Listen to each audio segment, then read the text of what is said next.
Lecture histoire, la princesse aux cheveux rivière. Il était une fois dans le royaume de Frisurania une princesse nommée Mirabelle de la Cascade, célèbre pour ses cheveux, qui faisait littéralement concurrence au fleuve royal.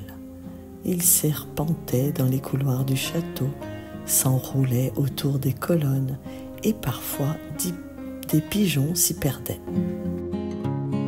Elle est grande, élancée, avec des yeux couleur lavande et une chevelure blonde claire, si longue qu'elle avait besoin de 3 pages pour la brosser.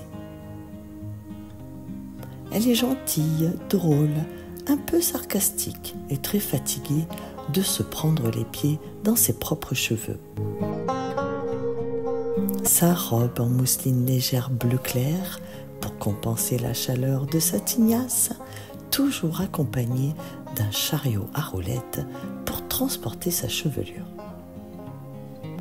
Son animal de compagnie est un paresseux royal nommé Gaston, qui vivait dans ses cheveux comme dans une jungle suspendue. Il ne bougeait que pour les bananes et les compliments. « Gaston, tu pourrais au moins me prévenir quand tu fais la sieste sur ma tête » grogna Mirabelle en essayant de décoincer le paresseux de sa frange.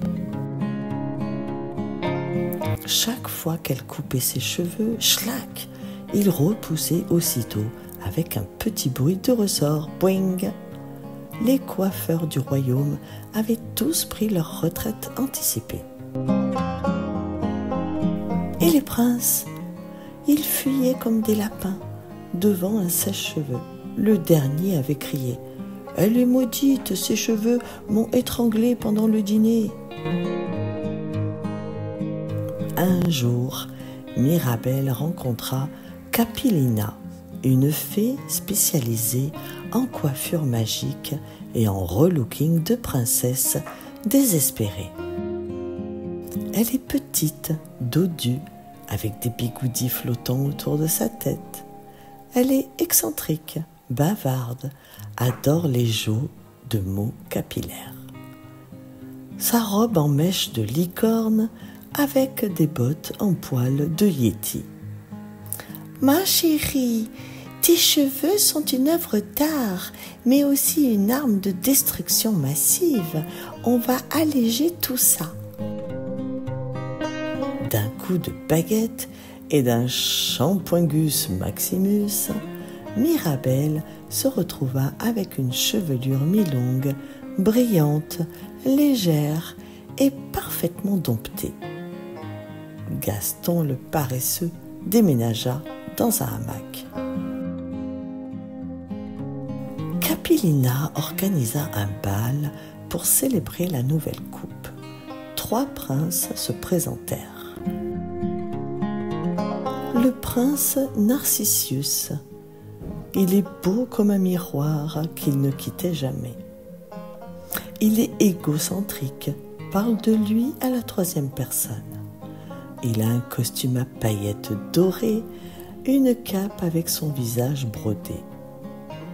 Il a demandé à Mirabelle si elle voulait l'épouser, avant de lui demander si elle pouvait lui prêter son miroir. Le prince Balthazar le bavard. Il est petit, moustachu, avec des yeux pétillants. Il est bavard, drôle, mais incapable de s'arrêter. Il a un costume à carreaux, une cravate qui clignote. Il a raconté l'histoire de sa vie à Mirabelle en 4 heures. Le prince Igor le timide. Il est grand, roux, toujours caché derrière un rideau. Il est timide, doux, et il parle en chuchotant. Il a une cape en velours et des bottes trop grandes. Il a dansé avec Mirabelle sans jamais oser la regarder. Mais celui qui fit battre le cœur de Mirabelle, c'était Théo l'écuyer. Il est brun, des yeux noisettes, un sourire en coin. Il est modeste, courageux, adore les animaux. Il a une simple tunique, des bottes en cuir avec une hauteur de cheval.